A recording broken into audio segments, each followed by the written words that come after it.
Salut et bienvenue sur Bibloom Podcast, le podcast enthousiaste qui pétille, qui t'invite à te poser des questions sur la vie, à changer de point de vue et à chercher des réponses du côté de la bienveillance. J'y partage mes réflexions et découvertes personnelles en fonction de ce que je vis au quotidien et j'invite régulièrement des personnes avec qui j'ai plaisir à échanger pour partager avec toi et t'inspirer.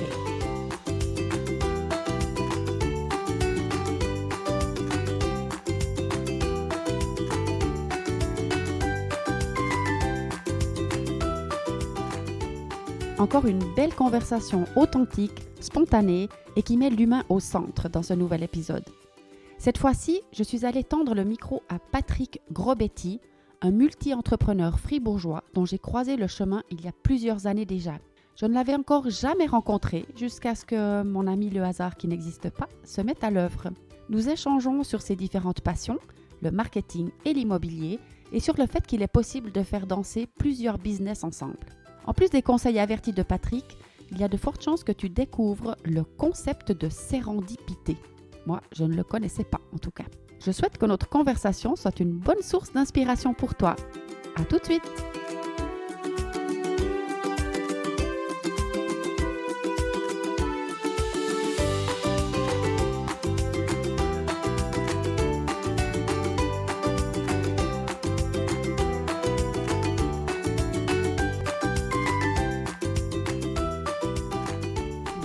Voilà, c'est reparti pour une aventure avec Patrick. Merci beaucoup Patrick de me recevoir Écoute, chez merci à toi. Donc nous sommes à Rossens, dans tes bureaux. Très juste. Et je suis ravie de commencer cette conversation ou de la poursuivre parce que forcément, dès que je suis rentrée là, on a commencé à parler, échanger. Enfin, c'est hyper fluide avec toi. J'adore ça. Et je suis curieuse de voir ce qui va sortir de cette conversation parce que, bon, bien sûr, je sais à peu près à qui j'ai affaire, mais J'espère. quand même. Mais mes auditeurs et auditrices le savent bien, je prépare pas beaucoup parce que moi, je suis quelqu'un de spontané et puis j'aime ça de voir où la conversation nous amène. Mais ce qui est sûr, c'est qu'aujourd'hui, on va parler entrepreneuriat, on va parler management, on va parler humain, on va parler authenticité, on va parler de tout ça. Avec plaisir. Et j'aime beaucoup raconter aussi comment ça se fait que je suis là aujourd'hui. Oui, clairement. Surtout que c'est une belle histoire. Oui, raconte ta version d'abord. Oui, vas-y, comment ça se fait pour toi, à ton avis, que je suis là aujourd'hui? Écoute, c'est marrant parce que j'en discutais justement hier avec une collègue qui m'a parlé de toi aussi. Et puis elle me demandait la même chose, comment c'était ni méconnu ou côtoyé. Et puis je lui ai dit que ça partait de quelque chose qui finalement n'a rien à voir avec le pourquoi on se voit aujourd'hui. C'était tout simplement qu'on avait à l'époque avec Greg un groupe WhatsApp où on parlait de marketing. Et comme tu me disais l'autre jour, tu as atterri un petit peu dessus, tu te rappelles même plus. Non, je ne rappelle pas. Et puis on donnait des conseils marketing dessus. Après, pour X raisons, on avait arrêté le groupe et tout ça. Donc on s'était un peu perdu de vue. Je pense que tu avais un peu suivi après ma newsletter peut-être. Même pas. Même pas? Non. Ok. Et puis du coup, récemment, tu m'as recontacté et puis on s'est rencontrés pour la première fois en vrai. Je crois que j'ai pas souvenir qu'on s'était rencontrés en vrai la dernière fois. Et puis c'est vrai que le feeling est tout de suite passé. Et puis malgré 2-3 échanges qu'on avait eu par WhatsApp à l'époque, on a parlé de plein de choses, marketing, immobilier, entrepreneuriat de la vie surtout. Et puis on a dévié après sur aussi ton voyage en Irlande et puis voilà des choses plus privées. Donc c'était chouette. Oui, c'est ça la magie de la vie. Donc, en effet, je ne me rappelle pas comment je suis atterrie sur ce groupe de marketing. Là, tu partageais des petites astuces tous les jours. J'ai trouvé ça super. Puis après, j'ai arrêté au bout d'un moment, mais je ne sais pas. Ça s'est arrêté aussi en plus. Oui, ça s'est arrêté, ouais. Voilà. Ouais. Et donc, on ne s'était jamais rencontrés, mais moi, j'avais gardé cette information. Et puis, voilà, chemin faisant, un jour, je m'intéresse un peu à des choses d'immobilier, qui est donc aussi ton domaine. On va venir vraiment sur tes domaines. Ouais. Patrick est un multi-entrepreneur.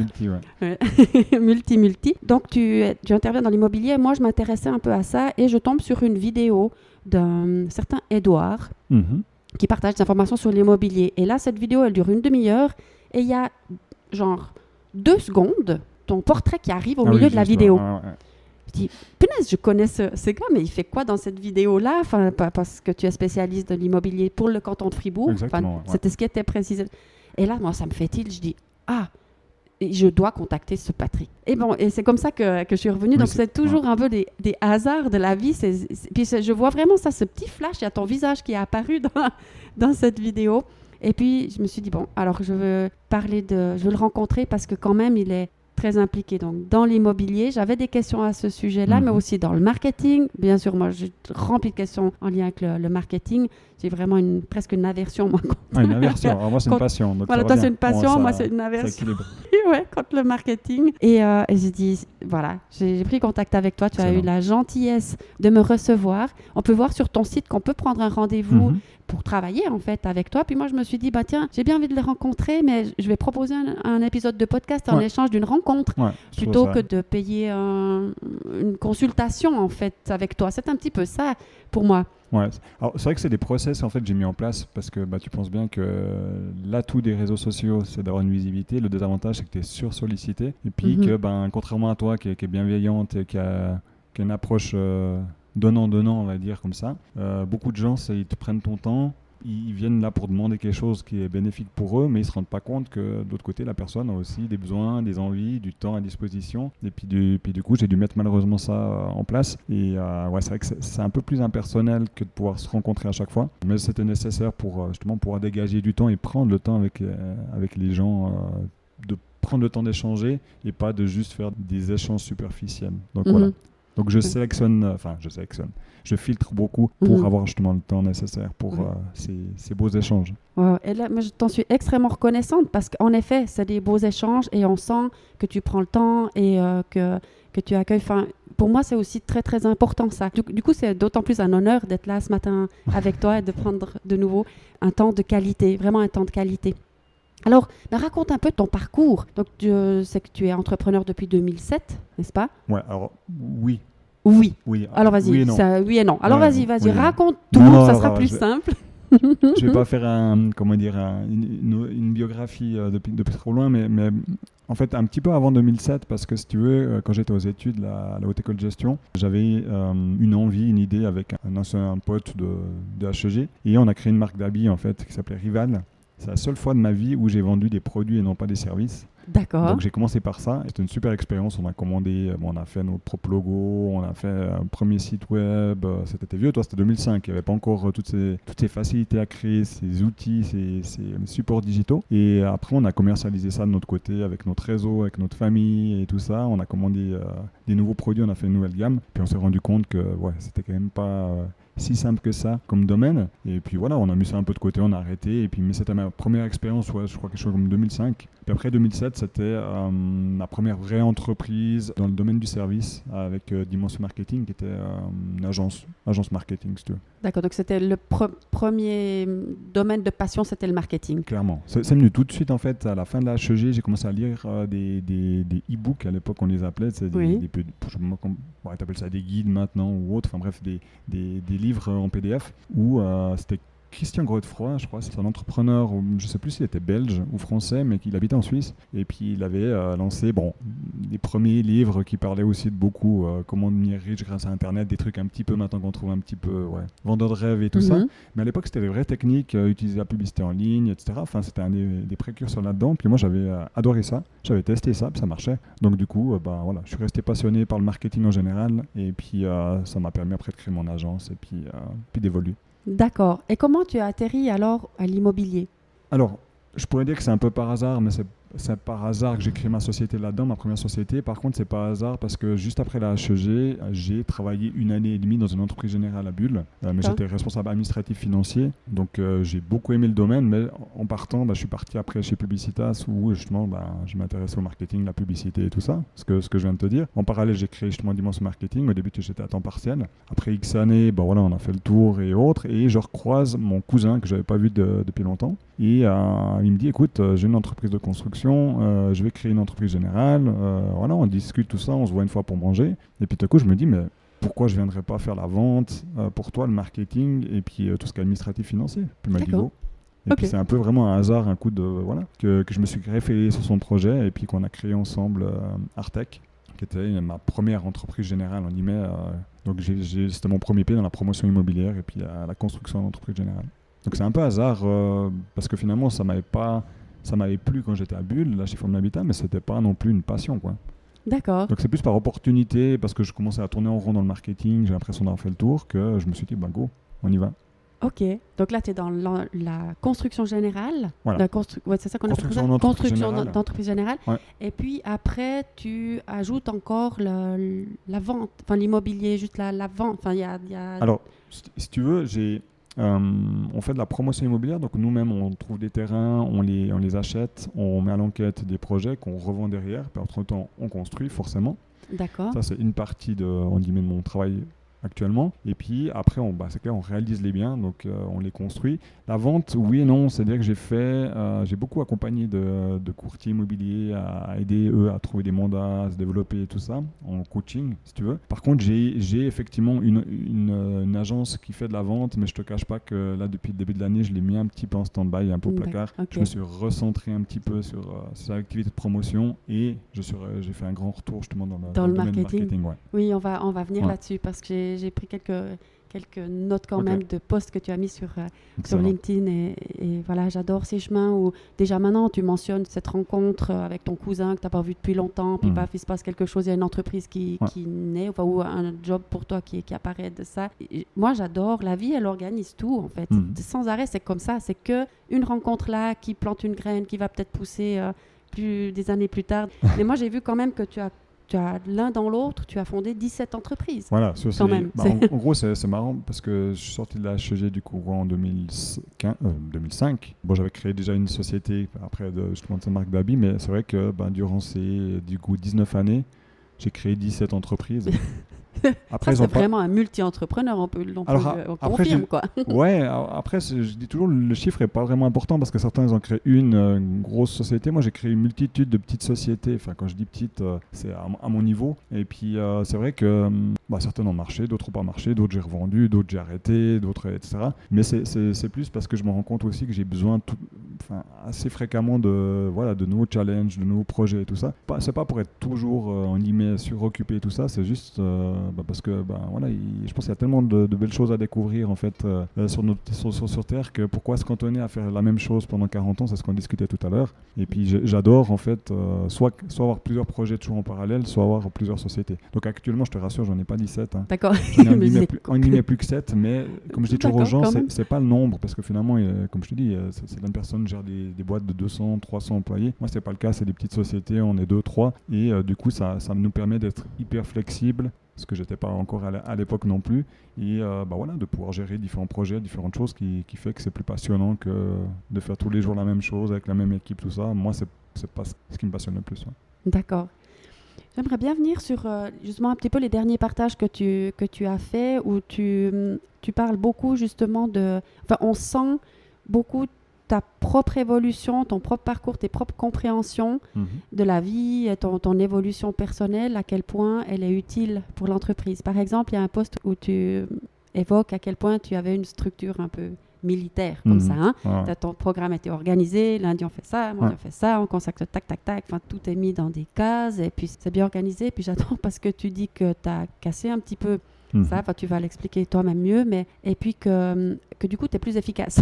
Donc, en fait, en enlevant la structure d'efficacité professionnelle, je ne sais quoi, que tu avais mis en place, eh bien, tu es plus efficace. Alors, j'aimerais que tu partages un peu là-dessus. Ouais, c'est vrai que ça vient aussi de ma nature, en fait. Moi, j'ai toujours été quelqu'un de très carré, très cartésien, de très rigide aussi pour certains, hein.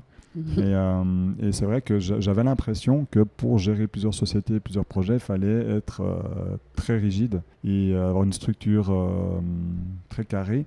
Et puis en fait, je me suis rendu compte qu'en faisant ça, oui, je pouvais bien me concentrer sur chaque entreprise, chaque tâche que je faisais, mais en fait, je ratais l'essentiel, c'est-à-dire que je ne prenais pas le temps de profiter du moment présent avec chaque personne, profiter de l'humain aussi, et du coup, ça me faisait perdre soit des informations, soit finalement partir dans une relation qui était tendue, alors qu'il suffisait, si j'avais pris le temps de discuter puis d'apprécier le moment, j'aurais peut-être compris les choses différemment, puis j'aurais pu faire évoluer la situation pour que ce soit à nouveau gagnant-gagnant ou plus agréable pour les deux parties. Et puis j'avais cette tendance à vouloir tout sécuriser, tout faire en sorte que ça roule à la minute près, et puis c'est finalement cette organisation militaire, ça me bridait moi-même aussi, et puis on me voyait comme quelqu'un de très dur, de très, pas fermé, mais très dur, très franc, mais trop dur presque. Et puis je me suis rendu compte que finalement c'était pas vraiment moi. C'était une image que je reflétais, et puis que c'était pas pas totalement la vérité, quoi. Donc c'est vrai que j'ai évolué vers quelque chose d'un peu plus souple pour justement pouvoir, oui, j'ai déterminé des jours où je m'occupe plus d'immobilier ou plus de marketing ou autre, mais finalement, voilà, quand j'ai une proposition d'un entretien comme un podcast là, vendredi matin, à l'époque j'aurais dit non. Bah oui, parce qu'aujourd'hui, le vendredi, c'est le jour du marketing. Ouais, Donc là, ça. non, justement pas, de l'immobilier. On ça. aurait pu placer Ouais, plus le jeudi ouais. dans le jour du Si marketing. tu me parles pas de marketing, c'est bon. Non, on T'as t'a pas parlé le d'immobilier. C'est ça, mais c'était quasiment ça. Là, tu rigoles, mais c'est vrai que je refusais des rendez-vous parce que je disais non, aujourd'hui, je gère telle entreprise, je fais tel genre de choses. Donc finalement, les gens ils comprenaient parce que c'est mon organisation, mais finalement, je me coupais aussi des opportunités, des rencontres et tout ça. Et c'est ça que j'adore dans cette conversation parce que, encore une fois, c'est l'évolution de l'humain qui est au service d'un meilleur service ou d'une meilleure. Et ça, on en revient toujours à ça quand même. Ouais. Et c'est beau. Enfin, vraiment, tout part de là. Comment l'humain se transforme, qu'est-ce qu'il comprend de la vie et tout devient plus fluide. J'ai beaucoup apprécié, avant qu'on commence à enregistrer, tu parlais d'une entreprise que tu viens pas de racheter, mais à laquelle tu viens de t'associer. Oui, j'ai pris des parts, Tu as pris des parts d'une entreprise. Et puis là, tu m'as dit, moi, j'ai voulu discuter avec chaque personne pour savoir à qui j'ai affaire. Donc, j'ai prévu une demi-heure avec chacun, mais avec certaines personnes, on a fait 2 heures, 2 heures et demie. Et c'est quand tu fais 2 heures, tu passes 2 heures, 2 heures et demie avec quelqu'un que tu viens vraiment connecter à l'humain. Et que comme tu disais, tu reçois des informations précieuses. Mais si tu te restes collé à ta demi-heure, ton agenda, tac, tac, tac... Il ne s'ouvre pas non plus. Hein. Ouais. Eh ben non. Eh ben non. Mais clairement, et puis c'est vrai que c'est marrant parce que ces personnes-là, avec qui j'ai échangé pendant plus d'1 heure et demie, je dirais même, c'est à ce moment-là où, c'est long d'échanger, c'est quand même, même si on a l'impression que c'est léger, c'est bon enfant et tout, non, il y a quand même pour moi, c'est quand même une concentration pour bien assimiler aussi ce que la personne me dit, pas juste c'est pas on boit un verre avec un ami et puis voilà. Et puis c'est vrai que c'est quand même marrant parce que c'est à partir d'1 heure et demie que ces personnes-là ont commencé à s'ouvrir. Puis à se dire, c'est génial d'échanger avec toi. Du coup, spontanément, ils sont ouverts, ils ont commencé à me parler de thématiques un peu plus privées. Oui. Et puis voilà, puis dès qu'il déviait, il me disait non, mais là c'est privé, je vais pas t'en parler. Je dis non, mais la vie privée et pro sont liées. On peut pas dire je suis au travail, je parle que de travail, je suis à la maison, je parle que de maison, c'est impossible. Surtout encore pire quand tu es entrepreneur. Oui. Mais du coup, c'est normal que les deux mondes soient liés. Et puis je pense que c'est là que c'est encore plus intéressant. J'ai eu des informations, j'ai envie de passer plus de temps en famille. Mon conjoint pense de ça, de mon métier et tout ça. Puis c'est important parce que ça influence notre comportement au travail en fait. Mais bien sûr. Ouais. Et ça aussi, ça me parle beaucoup parce que moi, pendant longtemps, quand j'étais dans le monde de l'entreprise, j'entendais souvent ça. Non, le travail, c'est le travail, privé, c'est privé, on ne mélange pas tout. Et puis, j'avais l'impression que les gens, ils croyaient qu'ils devaient être 2 personnes différentes, on devait être comme ça au travail. Puis, c'était insistant. Ça venait souvent. Et moi, j'ai jamais pu connecter à ça. J'en avais pas vraiment conscience et tout, mais je ne pouvais pas connecter à ça. Et tout mon cheminement est arrivé à cette conclusion-là que justement, on est un humain, c'est tout. On est un humain et on a bien sûr plusieurs facettes et tout, mais on ne peut pas séparer la vie privée, le travail. Et c'est justement quand on accepte ça et qu'on commence un petit peu à les faire danser ensemble, qu'on peut connecter, qu'on peut développer de la confiance, qu'on peut développer relations qui vont au-delà justement de juste ça c'est mon travail, je fais que ça, et qui sont bénéfiques pour l'entreprise en fait, parce que en partageant un petit peu plus au niveau de notre cœur, en connectant d'humain à humain, qu'on connecte au travail ou en dehors, on est juste la même personne.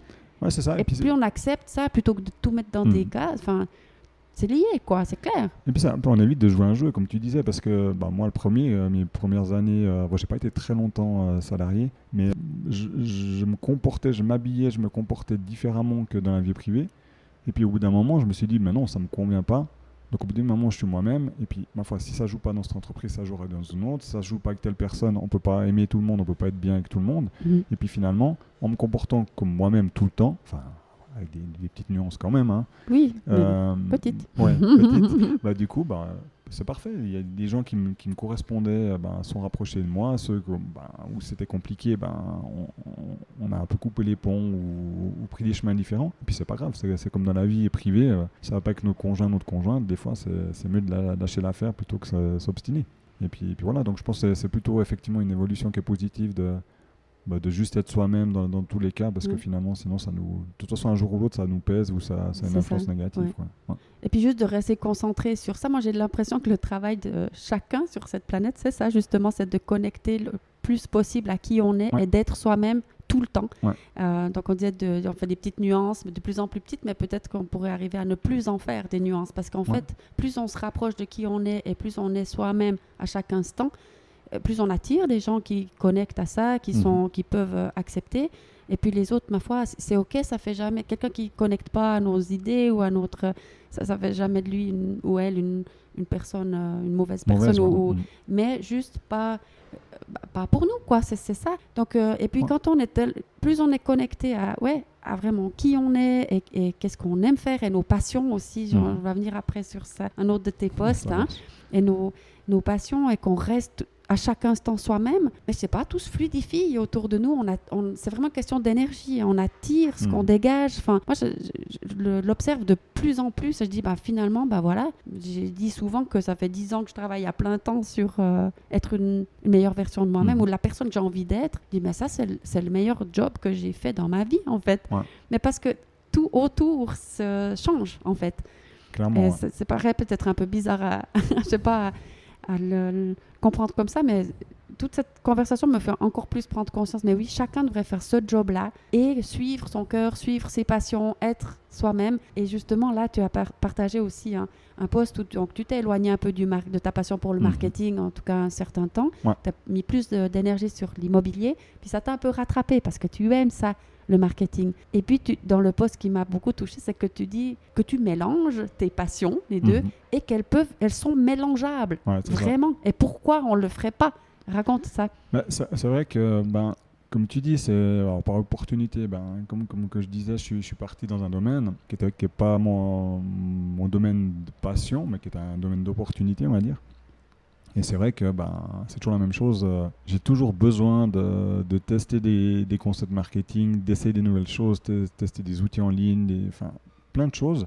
Et puis à chaque fois, en fait, dans tout ce que j'ai fait ces 10 ans de la construction de l'immobilier, je me suis quand même rendu compte que j'avais besoin de ça, en fait, ce côté plus fun, plus créatif et autres, ce que je trouve plus difficilement dans l'immobilier. Et voilà, puis ça m'a toujours rappelé, mais cette fois, je voulais pas retomber dans genre créer une nouvelle société, genre relance quelque chose et tout. Parce que là, au bout de 19 ans, avec les 17, je suis arrivé quand même... Enfin, c'est pas dire que je vais plus jamais en recréer une, mais c'est bon. Quoi. Il faut quand même aussi, j'ai une vie privée, j'ai assez de sociétés aussi et tout ça. Et puis, c'était trouver aussi la bonne personne en face qui a la société qui me plairait de reprendre ou de m'associer avec cette personne. Et puis voilà, ça a pris un certain temps, mais à nouveau, il n'y a pas de hasard dans la vie. Je suis retombé après sur c'est une personne qu'on ne connaissait pas, qui nous a mis en relation, 2 personnes qu'on se connaissait déjà. Et finalement, cette personne-là, je le connaissais depuis très longtemps, mais j'aurais jamais imaginé pouvoir m'associer avec lui. Et puis finalement, ça s'est fait tout naturellement. Et puis maintenant, c'est vrai que c'est un réel plaisir de pouvoir revenir via une agence qui s'appelle Take-Off à Production à Fribourg. Et puis c'est un réel plaisir de faire un retour dans ce domaine. Et puis là, un retour qui est pas juste un retour... je fais ça à côté et tout ça. Vraiment, j'ai pris le temps. Comme tu disais, j'ai pris le temps de discuter avec chaque personne. Je veux faire en sorte que, que la société fonctionne bien, mais aussi que les personnes se sentent bien dedans. Et si les personnes se sentent bien, que ce soit employés, associés, c'est égal, moi-même, je serais aussi à l'aise d'aller là-bas, au bureau, et puis d'échanger, de collaborer avec ces gens, quoi. Et donc ça, c'est une entreprise qui est dans le domaine un peu de la vidéo, non ? C'est juste ou bien... Ouais, c'est la production de vidéo. Production de vidéo. Mais avec vraiment un angle très créatif. Et puis, c'est ce que me disait Mathieu. On a un petit twist que les autres n'ont pas. Et c'est ce qui fait que, qu'une simple vidéo se différencie d'une autre. C'est ce petit élément supplémentaire créatif et tout ça. Et puis voilà. Donc, spécialisé là-dedans depuis 12 ans. Donc, c'est quand même une belle société, une belle agence qui est bien pérenne. Okay. Et puis qui rayonne au niveau de toute la Suisse romande, quoi. Ok. Ouais. Et donc, toi, tu faisais le lien avec l'immobilier parce qu'il pourrait faire des vidéos de certains de tes projets. Ouais. Ça va être le cas d'ailleurs. Ça va être le cas. On a un projet à Villars-sur-Glane justement de promotion immobilière et du coup, on imaginait justement avoir une sorte, pas d'étude de cas, mais de pouvoir montrer ça. Et puis, je me suis dit avec mon associé, mais pourquoi, comme toutes les autres entreprises dans le domaine, venir juste mettre ce qu'on appelle une caméra time-lapse qui prend image par image ou un drone puis on filme juste un chantier. On se dit, c'est vu, On peut revu faire et tout mieux. ça, on peut faire mieux. Puis c'est là que j'ai donné le challenge justement à Mathieu et les équipes. Et puis ils m'ont sorti un concept sympa que j'en parlerai certainement prochainement sur les réseaux. Mhm. Et qui fait que voilà, ça te permet de mettre en valeur le chantier, mettre en valeur notre entreprise et puis mais d'une manière où les gens, ça va toucher plus alors les émotions que juste du factuel. On construit qu'une grue où c'est pas très émotionnel Ah. et on va mettre ces petites touches émotionnelles qui finalement fait toute la différence, quoi. Et puis dans ce domaine aussi du marketing, il y a une autre entreprise. Il n'y a pas Mhm. que ce Takeoff, il y a une entreprise plutôt de design, c'est juste? Exactement, ouais. Voilà. De Design Club, ouais. Ok, alors raconte aussi un peu ça. Alors, The Design Club, c'est un système d'abonnement de design graphique illimité. Parce qu'on s'est rendu compte avec Aline, là c'est aussi une belle histoire, enfin, comme je l'ai rencontrée, parce que finalement elle m'avait contacté pour un coaching en immobilier. Ça n'avait pas donné suite parce que bah, voilà, ça fonctionnait bien son activité de design graphique. Et 2 ans après, bah, finalement quand je voulais faire justement un grand retour en guillemets avec différentes sociétés ou différentes agences dans ce domaine, j'avais suivi une formation aux États-Unis qui parlait justement de ces systèmes d'abonnement. Principalement dans le domaine du marketing, de la com et spécifiquement dans le domaine du design. Puis j'avais trouvé ça juste génial. Et Tu puis, peux peut-être dire plus, c'est quoi ce système d'abonnement? alors c'est tout simplement plutôt que de prendre, enfin toi tu as besoin par exemple pour ton entreprise d'un logo, d'un site internet, tout ça, en général tu demandes à une agence qui te fasse un devis pour un logo, un devis pour un site et tout ça. Mhm. Puis nous on est parti du principe que des sociétés, alors d'une certaine importance quand même, ils ont besoin continuellement Ouais. de visuels, que ce soit pour les réseaux Clairement. sociaux, que ce soit pour la presse, que ce soit et autres. Et du coup, pourquoi demander à chaque fois des devis aux sociétés, ça prend du temps, ou pourquoi engager quelqu'un, alors peut-être dans 2 mois, tu n'en as plus besoin, et du coup, il faut malheureusement licencier la personne. Enfin, quand je dis 2 mois, ça peut être 6 mois, Mhm. on se comprend. Et du coup, on s'est dit, voilà, si on arrive à sortir un abonnement forfaitaire mensuel illimité, mais que tu peux poser en tout temps et que tu peux résilier en tout temps, c'est gagnant-gagnant. Nous, ça nous fait des résiduels. Mhm. Ça donne un travail à nos graphistes et d'un autre côté, du point de vue de l'entreprise, ça donne une flexibilité qu'ils n'ont jamais connue jusqu'à maintenant. Mhm. Donc ça Wow. leur enlève des contraintes de recrutement, ça leur enlève des contraintes de trouver le bon graphiste. Nous, on s'en charge. Et du coup, pour leur enlever le frein à l'achat, en guillemets, on a fait en sorte que ce soit posable en tout temps, quoi. Ou D'accord. résiliable en tout temps. Waouh, ça inspire. En tout cas, moi, je suis typiquement là-dedans. Alors, moi, je suis une toute petite, Ouais, bien hein, sûr. c'est pas... Ouais. Mais par contre, je suis constamment confrontée à ça. J'ai besoin sans arrêt de quelque chose. J'ai des idées où ça serait bien d'avoir ça. Et puis, alors, j'ai rencontré plusieurs personnes extraordinaires qui m'ont fait des choses super au niveau graphisme, mais je suis toujours bloquée par les tarifs et par le fait, voilà, tu peux me faire une offre pour ça.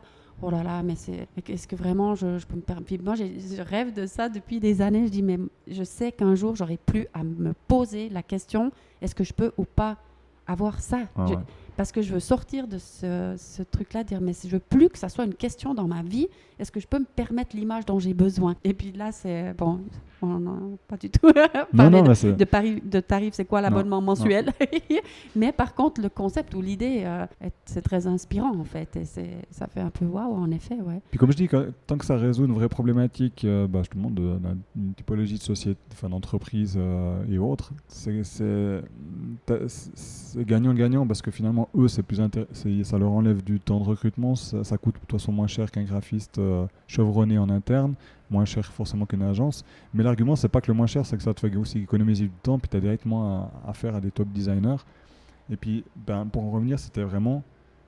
Comme je dis, quand tu résous un vrai problème, t'as pas de souci à avoir un marché, t'as pas de souci à avoir des clients. Et puis souvent, c'est marrant, des jeunes entrepreneurs qui me contactent, ils ont quand l'idée révolutionnaire ou quand le concept, la plateforme et tout ça, je leur dis mais tu résous quel problème? Et puis 9 fois sur 10, ils résolvent pas de problème. C'est juste une idée qu'ils ont eue, qu'ils pensent qu'elle est géniale.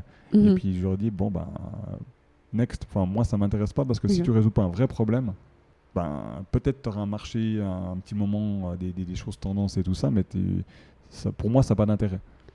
C'est parce que tu dois aider les gens en résolvant un problème.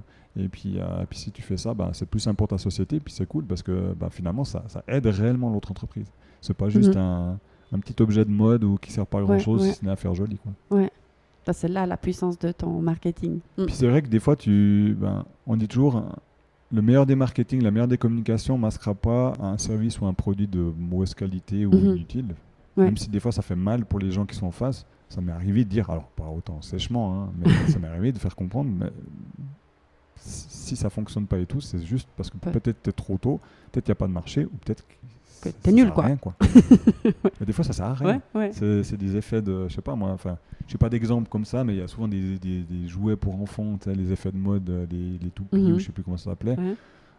Bah, ça dure un certain temps. Même pas, puis- ils ont 10 minutes, ils jouent, et puis voilà, donc c'est inutile si ce n'est que c'est divertissant ou c'est un effet de mode qui est limité dans le temps. Mais voilà, si tu veux faire quelque chose de pérenne, bah, c'est comme les relations avec les personnes. Voilà, ça s'entretient dans le temps, puis ça a une vraie utilité parce que si les échanges sont profonds, si on commence à avoir des échanges superficiels, voilà, ça fonctionne pas. Oui, exact. Là, on revient dans mon domaine. Ouais, ça, justement, j'ai fait le lien, tu vois. Oui, c'est bien, c'est bien. Acheté la perche. Merci. Bon, alors, comment on continue? J'avais une autre question, mais là, j'ai dû noter parce que j'ai lu quelque chose quand même sur ton site. J'aimerais que tu me parles du concept de sérendipité. Le fait, ouais. Tu l'as lu dans mon dernier post aussi sur LinkedIn, non? Oui. Ouais. J'ai dit, là, je vais le questionner quand même parce que ça, c'est intéressant. Bah, c'est le fait on en a déjà un peu parlé quand même, indirectement même. C'est vrai que j'aime bien mettre ça en avant, alors j'arrive jamais à le prononcer, donc heureusement que c'est toi qui l'as prononcé. Moi, je l'ai écrit sérendipité, je vais le dire un peu plus fluide. J'arrive jamais à le prononcer, donc je vais pas le dire. mais c'est vrai que c'est le fait de laisser le fruit du hasard nous faire rencontrer des personnes, ou nous ouvrir des portes, des opportunités, et puis se laisser ouvert vraiment, ça c'est dans l'esprit, se laisser la possibilité que le hasard peut bien faire les choses. Mais pour ça, on dit toujours par la suite, il y a beaucoup de gens qui me disent oui, tu as eu de la chance. Non, c'est parce que dans ma tête, je me suis laissé la possibilité que le hasard fasse bien les choses. Exact. C'est juste une question de mindset différent, d'état d'esprit différent. Et puis finalement, les gens, bon, ceux qui ne veulent pas comprendre, ils ne veulent pas comprendre, mais c'est rien à voir avec la chance. C'est le fait que déjà, si on se conditionne à se dire, il y a des belles choses, si on peut rencontrer les gens même par hasard ou des opportunités par hasard, mais si des gens se conditionnent que non, le hasard ou la chance... c'est impossible que ça donne quelque chose de positif, ben forcément on se bride et puis on les voit même pas passer, les bonnes personnes ou les bonnes opportunités, quoi. Donc c'est vrai que ça m'a pris aussi des années parce que c'est toujours la même chose. C'est comme je te disais avant d'avoir aussi une organisation militaire, tu te laisses peu de marge de manœuvre, tu t'ouvres pas à ça parce que tu as l'impression que c'est une perte de temps. Mais ce que certains pensent que c'est une perte de temps, finalement c'est là que ça t'amène souvent que tout se joue. Ouais, c'est ça. Autant nous c'est autant privé que professionnel, quoi. Oui. Mais après tu veux jamais savoir à l'avance.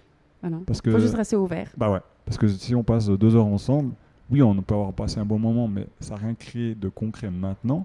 Mais quelque chose de concret maintenant, ça peut créer quelque chose dans 6 mois, dans une année et tout ça. Donc on investit. Pour moi, c'est un investissement. C'est comme un investissement en argent pour certaines choses. Là, c'est un investissement en temps. Oui. Mais ce temps, il est rendu 1000 fois, que ce soit par justement le retour humain ou dans les affaires et tout ça. Donc voilà. C'est devenu important avec les années, mais il faut se conditionner à se dire tout est possible avec ça. Oui, c'est ça. Et puis voilà, changer d'état d'esprit à chaque instant et s'ouvrir à toutes ces notions-là. Et c'est vraiment la magie de la vie. Moi, je l'adore, cette magie-là, parce qu'elle fait des constructions absolument folles, en fait. Là, comme cette fille que tu rencontres il y a 2 ans, voilà, perdre un peu de vue, elle vient pour une histoire d'immobilier. Finalement, tu fais un accord avec ou une collaboration avec elle dans le marketing, et puis tu peux lier les deux aussi. Pour ton entreprise en immobilier, tu as besoin de ces designs aussi. Et tout est lié. Et ça, j'adore aussi, parce qu'on est trop souvent, on veut trop rester dans une case ou une autre. Et puis, c'est quand on ouvre qu'on voit que absolument on peut tout mélanger. Et ça fait assez longtemps d'ailleurs que ça me suit, cette histoire-là aussi, pour revenir vraiment loin en arrière. Moi, je fête mes 20 ans d'activité au mois de juin maintenant, donc c'est une grande étape pour moi. Et j'ai commencé par le portage en écharpe. Mais il y a 20 ans en arrière, porter son bébé en écharpe, j'ai commencé à pratiquer moi, mais en même temps enseigner, partager. Eh bien, ça avait une connotation un peu baba-cool comme ça. Ouais, c'est vrai. D'accord. Et moi, j'étais cadre dans les RH dans une grande entreprise à Genève. Donc, j'étais habillée en tailleur, correct. Comme dans le business, tu vois l'histoire. Je rentrais dans ce cadre-là. Eh bien, je portais ma fille en écharpe avec mes chaussures à talons et ma jupe et mon tailleur. Je disais, mais moi, ce que je veux, c'est dire aux gens, mais c'est bon pour le bébé d'être porté en écharpe. Il n'y a pas besoin d'être babacou, il n'y a pas besoin d'avoir une philosophie de vie particulière pour faire ça. Ouais, Je voulais clairement. lier, je voulais vraiment montrer, mais on peut être tout. On peut être cadre dans une entreprise et porter son enfant en écharpe. Il est où le problème? Mais c'était assez atypique quand même, Je il y a pense que 20 les ans gens en te regardaient arrière. un peu bizarrement. Alors de toute façon, on regardait Ouais. bizarrement parce qu'il n'y a pas tellement de monde qui portait en écharpe déjà à la base. Ouais. Mais en plus, avec le look que j'avais parfois, pas tout le temps non plus, Ouais. quand j'étais à la maison, j'étais Mhm. quand même aussi... Enfin, voilà, mais j'avais jamais le look baba cool. Enfin, Ouais, ça, bien c'est sûr. pas à moi, simplement. Ouais. Et puis, ça fait longtemps du coup que j'aime mélanger des choses qui sont apparemment pas forcément mélangeables. Et ça m'a fait penser à ça quand j'ai vu ton Ok. post où tu dis, ben moi j'ai plein de passions Mhm. et puis je veux pas les compartimenter, je veux les lier, les unir et elles sont vraiment mélangeables complètement. Ouais, mais après, en fait, la problématique, c'est, nous, on assume justement nos passions ou nos pensées. Le problème, c'est que, ça sort un petit peu des, Sentier battu. ouais, ou des normes et tout ça. Et Mhm. puis c'est vrai qu'au début, j'avais surtout peur de mettre le flou dans la tête des gens, de me casser des opportunités justement, ou même des affaires et tout ça. Puis du coup, ça a été dur parce que finalement, je me suis dit, d'un côté, je vois pas le problème, mais je vois que dans la tête des gens, c'est fou. Ça met de la confusion. Ouais, parce qu'on m'a fait même la remarque au début, que je suis parti dans la construction immobilière. Mais qu'est-ce qu'une personne qui fait du marketing va en guillemets nous emmerder dans ce domaine, toi? Mhm. Puis tu étais là, mais je suis économiste, vous préférez que ce soit un économiste qui gère votre chantier financièrement ou un maçon? Ah ben un économiste. Alors, où est le problème? Mhm. Et puis c'est ça, c'est que les gens, ils ont des fois une pensée trop restreinte, ils n'ont pas l'ouverture d'esprit, parce que finalement, c'est pas parce que tu es passé par tel ou tel domaine que tu n'es pas bon ou compétent ou pour faire autre chose. Pas autre chose, ouais. Donc j'ai eu peur pendant longtemps de mixer tout ça pour que ça me ferme des portes, tout simplement, quoi. Puis en fait, c'est totalement l'inverse. Oui. Tout le monde trouve ça génial et puis voit encore... plus tu t'en discutes, plus t'en échanges, plus tu publies aussi sur les réseaux, ce genre de choses, c'est marrant, plus de monde s'identifie à ça, même ose dire qu'eux aussi ils font ça et tout ça. Mhm. Donc ça ouvre des voies et des portes, quoi, donc c'est cool. Magnifique. Là, ça vient aussi un petit peu me questionner parce Mhm. que justement, quand je dis j'ai un peu une aversion moi, pour le marketing. Et ça, c'est une chose qui m'a souvent été dite aussi. Mhm. Mais tu fais trop de choses, on ne sait pas. Il faut choisir un truc et tu communiques sur un. C'est ça. Et puis, tout va être plus simple. Elle m'a dit, mais voilà, je peux pas. Puis là, c'est justement quelqu'un dans le marketing qui est en train de me dire un peu le contraire. Enfin, ou que c'est possible. Ouais. Après, il faut le faire Ouais, bien. alors Et puis voilà, là, je pense qu'il y a... Il y a des petites nuances, mais tu as raison, c'est faisable. Ouais. Et voilà, et ça, je me dis, c'est cool parce que c'est pas juste moi qui crois que ça doit être possible et puis que tous ces gens du marketing qui veulent me dire, mais choisis un seul truc et communique sur un seul truc. Je suis pas capable, alors j'arrête plutôt de m'intéresser à ça. Et puis, c'est très intéressant d'être en face de toi qui partage ça. J'aimerais venir sur autre chose parce que l'idée aussi, c'est que cette conversation, bien sûr, comme toutes les conversations que j'ai avec des gens, elle inspire du monde. Et je sais qu'il y a vraiment beaucoup de personnes maintenant qui se questionnent qu'est-ce qui pourrait... Alors, tout le monde ne veut pas devenir entrepreneur. Hein. C'est pas ça, mais il y en a quand même beaucoup qui aimeraient, qui ne savent pas trop comment s'y prendre. Et tout à l'heure, tu viens de mentionner qu'il y a des gens qui te sollicitent ou qui viennent te voir avec un projet entrepreneurial. Donc, ça veut dire que tu coaches aussi ou tu accompagnes des gens qui veulent se lancer dans l'entrepreneuriat. Voilà. Pour les accompagner dans la mise en place de l'entreprise. Ouais, exactement. Si tu veux, j'ai différents programmes d'accompagnement, mais pendant longtemps, j'ai été spécialisé justement à nouveau construction de l'immobilier, principalement les courtiers immobiliers ou les entrepreneurs de la construction. Donc j'ai tout un parcours de formation et d'accompagnement qui est lié, qui pour ces personnes-là va vraiment depuis la transformation de l'idée en entreprise, la création, mais vraiment concrète au registre du commerce d'entreprise, parce que souvent ils sont perdus déjà sur les démarches et tout ça. Et après tout ce qui est déterminer le vrai problème que tu résous, à nouveau on y revient, tes USP, donc tes forces de ta société, comment les mettre en avant, comment les communiquer, et après le lancement de ta société, la prospection et tout ce qui va avec. Donc ça, c'est vrai que je le fais. J'ai un programme qui est très spécifique à la construction et l'immobilier, mais c'est vrai que de plus en plus je le fais évoluer pour d'autres domaines qui me permet de toucher plus de monde. Maintenant, la chose, c'est toujours la même chose. Ces coachings, ces accompagnements, souvent c'est du one-to-one. Et du coup, ça prend beaucoup de temps. Donc du coup, c'est pour ça que je me limite toujours à 2 en parallèle. Donc c'est des sessions de 3 mois, c'est des process de 3 mois. Donc du coup, ça fait pas beaucoup de monde. J'ai beaucoup de frustrés c'est clair, qui me demandent. Et puis je dis, quand j'accepte d'échanger avec eux 1 heure, 2, mais après, malheureusement, je dois aussi dire non, je peux pas accompagner tout le monde et tout ça. Donc, j'adore ça à faible volume parce que c'est quand même prenant. Oui. C'est fatigant aussi parce que finalement, moi, je garantis des résultats et puis je les accompagne jusqu'à qu'ils aient ces résultats. Et du coup, pour moi, c'est inenvisageable qu'ils n'atteignent pas les résultats. Donc, je passe beaucoup de temps, je fais beaucoup de recherches en amont pour eux aussi. Et du coup, voilà, c'est beaucoup d'énergie. Voilà, donc c'est vraiment un honneur de pouvoir avoir accès à ton accompagnement. Moi, c'est toujours un plaisir. Je me dis toujours, mais le nombre de personnes qui me disent, je vous contacte après une année, après 2 ans et autres, je vous suis sur LinkedIn, sur YouTube et tout ça. Puis moi, ça me fait toujours plaisir, souvent, surtout quand c'est pour moi, des tout jeunes, des tout juste 20 ans qui me disent ça, et puis c'est grâce à vous que je me passionne de ça. Je trouve ça génial. Bon, ça me fait aussi vieillir, je me dis, je suis bientôt un papy. Mais du coup, je trouve ça, c'est valorisant, donc ça va dans les deux sens. Pour moi, c'est un plaisir, c'est un honneur qui pense à moi, et puis inversement, donc voilà. Ouais, donc tu es toujours dans cette belle authenticité de ce donnant-donnant. Ouais, on revient toujours à ces qualités de cœur, quoi, et ça, c'est magnifique. D'ailleurs, quand je le ressens pas, j'ai tendance à tout de suite me fermer, puis là, j'ai pas envie de travailler avec des gens où je sens qu'ils viennent que demander, crapiller. Donc voilà, ça, j'ai beaucoup de peine. Ouais. Ok, donc effectivement, tu peux pas accompagner dans ces conditions-là 30 personnes en même temps, à moins que tu fasses une formule en ligne, comme tout le monde fait. Mais après, c'est de nouveau plus personnel. Et je pense que pour toi, j'imagine que pour toi, ça c'est pas assez humain, justement. Ouais. Alors, je les rencontre pas tous. Je fais aussi beaucoup en visio et à distance et tout ça. Parce que des fois, c'est je sais rien, Genevois, des Valaisans et tout ça. Donc, oui, tu fais en visio, mais c'est pas un programme enregistré en ligne. Je veux dire, c'est quand même J'ai une plateforme justement en ligne où il y a des formations, mais en complément, toutes les semaines, on se voit, on discute. On se voit en visio principalement. Certains, je les ai rencontrés physiquement. Ouais.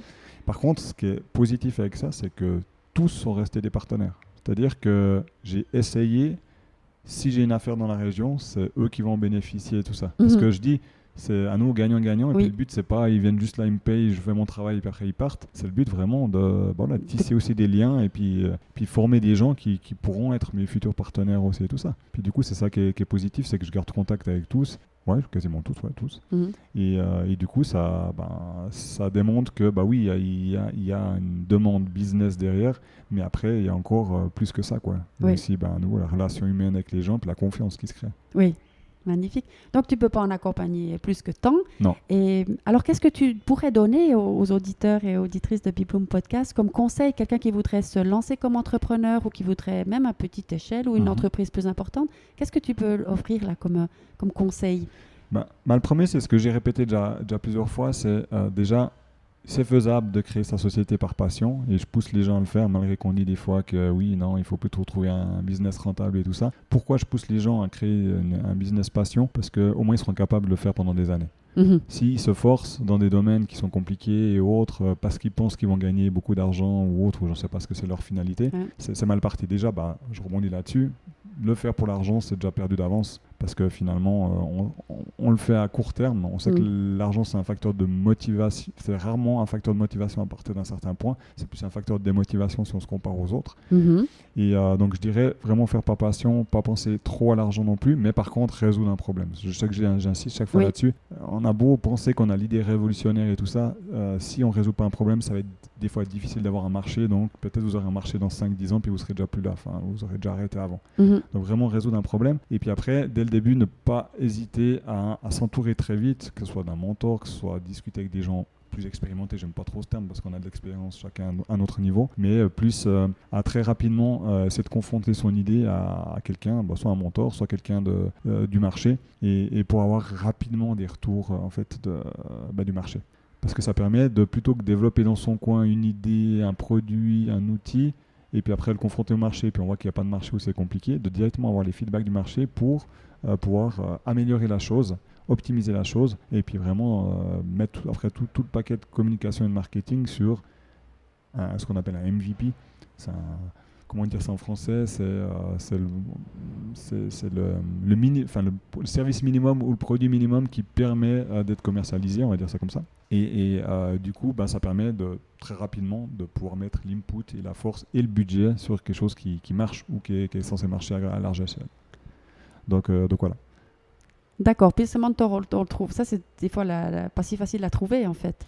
Alors, la meilleure chose à faire, je dis toujours, c'est tu as ton idée de service ou ton idée de produit, fais une liste de ce qui serait selon toi tes clients idéaux pour ça et tu les contactes. un par un, tu les téléphones, tu prends ton téléphone, ton bâton de pèlerin, où tu vas les voir, Mhm. et tu les contactes, tu les appelles, tu vas en entretien, tu dis que tu viens dans un souci t'as un problème que tu résous, et puis que maintenant tu voulais juste voir si vraiment cette approche était vraiment vraie d'après cette personne-là, et que tu te souciais que réellement tu allais résoudre un problème pour cette personne. Donc il y a très peu de D'accord. personnes qui vont refuser qu'on les rencontre si c'est dans ce sens-là. Oui, d'accord. On va pas pour leur vendre quelque chose, on va quelque chose pour être sûr que ça résout tester une vraiment un idée. problème. Ouais, exactement. Et puis ça marche très bien. Maintenant, il faut oser téléphoner à des dizaines d'entrepreneurs ou chefs d'entreprise ou responsables marketing ou je ne sais quoi. Il faut oser. Mais je pense que ça te permet de directement avoir des retours concrets qui sont pas toujours juste à 100%, parce que des fois, quand on demande aux gens, par exemple, quel serait le prix idéal pour ce genre de choses, souvent les gens, ils ont une idée biaisée parce qu'ils pensent à leur budget, ils pensent à autre, alors que c'est pas la valeur réelle. Mhm. Donc apprendre après avec des pincettes certains éléments, notamment du prix. D'accord. Si on demande, moi j'ai une question que j'aime bien toujours demander, selon vous, pour les gens que je sélectionne pour les accompagnements, selon vous, ça coûterait combien de vous accompagner jusqu'à que vous ayez atteint vos objectifs? Ça vaut combien, selon vous? Puis là, ils sont tous embêtés. Vous allez prendre ça pour me facturer plus cher. Je dis non, c'est juste pour me rendre compte si c'est objectif d'après la valeur que je vais vous amener. D'accord. Et puis voilà. Et puis en allant voir ces clients potentiels ou autres, en confrontant notre idée, certaines fois on se dit on fait fausse route, c'est pas le besoin qu'ils ont réellement, c'est pas le problème qu'ils ont à résoudre. Et puis des fois ça nous permet justement d'affiner. D'ajuster. Très rapidement. Mhm. Donc voilà, ceux qui sont un peu craintifs de faire ça, ils ont aussi la possibilité de faire un simple landing page, un simple site qui parle de la résolution de leurs problèmes, campagne de pub qui renvoie là-dessus, inscription pour avoir une vidéo d'explication et tout ça. Après, les gens peuvent mettre un formulaire avec un feedback dessous. Ça peut être aussi un petit peu automatisé comme ça. Le défaut de ça, c'est que c'est très peu humain à nouveau, donc les feedbacks seront peut-être vite faits. Oui. Et les formulaires en ligne complétés un petit peu à la va-vite. Donc je préconise plutôt d'aller voir les gens ou de les appeler. D'accord. Alors quand tu as des gens comme ça qui osent pas, tu les envoies chez moi. Ouais. Moi, je les aide à oser. Ouais, ça marche. Toi, tu donnes la technique, les choses à mettre en place.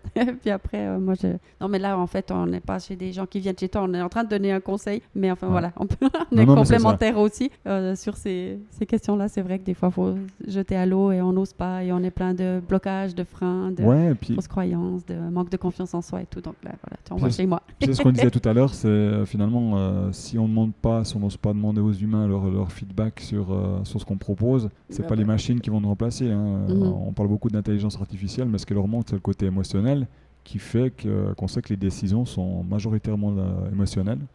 Et du coup, si on ne parle pas avec les émotions, finalement, on ne parle pas. Quoi. On parle à un mur ou on parle dans le vide. Quoi. Donc il faut prendre le temps, il faut oser faire ça. Et puis la deuxième technique, je disais, d'automatiser ça avec des publicités qui renvoient vers une vidéo d'explication, puis après une sorte de formulaire, de feedback et autres. Ouais, ça va être très compliqué d'avoir des choses pertinentes et tout ça. Donc voilà, je dirais que ça peut être fait en complément dans un deuxième temps. Mais sinon, je pense pour pouvoir le faire peut-être à plus large échelle. Voilà. Ou si, une fois qu'on a les premières réponses des premières personnes, ça permet d'avoir plus de volume, effectivement, notamment peut-être par LinkedIn en envoyant à différentes personnes de notre réseau. Mais au début, je pense qu'il faut vraiment prendre le temps d'aller discuter avec des personnes clés qui sont justement dans la cible qu'on a déterminée. Oui. Bon, ça fait pas mal de conseils pour quelqu'un qui voudrait démarrer. Après c'est toujours la même chose. On me demande souvent c'est quoi le secret pour. Je dis le secret, il n'y en a pas. Il faut travailler, quoi. Il faut, mais pas dans le sens de travailler sur le volume d'heures. Il faut aller discuter, il faut tester. Il faut plonger un peu dans l'eau froide, il faut sortir de la zone de confort, il faut se tromper plusieurs fois. Il faut échouer 10 fois. Sur les 17 sociétés, il y en a 10 qui ne sont plus là. Donc voilà. Tu parles des 10 et on y est, quoi. Tout est dit, Donc c'est normal. Voilà. Ok. En tout cas, merci infiniment, Patrick, parce que c'était une fois de plus riche et intéressant. Merci à toi aussi. Et varié et humain surtout. Donc j'ai beaucoup aimé cet échange. J'espère qu'il va inspirer quelques-unes des personnes qui vont écouter ça. En tout cas, je suis sûre qu'il y a une ou l'autre phrase de toi ou de moi qui peut faire tilt dans la tête de quelqu'un. Peut-être on nous en parlera peut-être dans 2-3 ans. C'est toujours comme ça que ça se passe. Donc on va laisser la magie de la vie opérer à partir de maintenant. Et plein succès à toi dans toutes ces activités. Merci beaucoup à toi. C'était aussi un plaisir d'échanger avec toi. Et puis comme tu dis, si on a pu inspirer au moins 1% des personnes avec une petite phrase ou un petit tips ou autre, on a tout gagné. On a tout gagné, voilà. Alors merci à vous toutes et tous d'avoir écouté ça. Et puis, je vous envoie tout plein d'amour, comme d'habitude. Bye bye.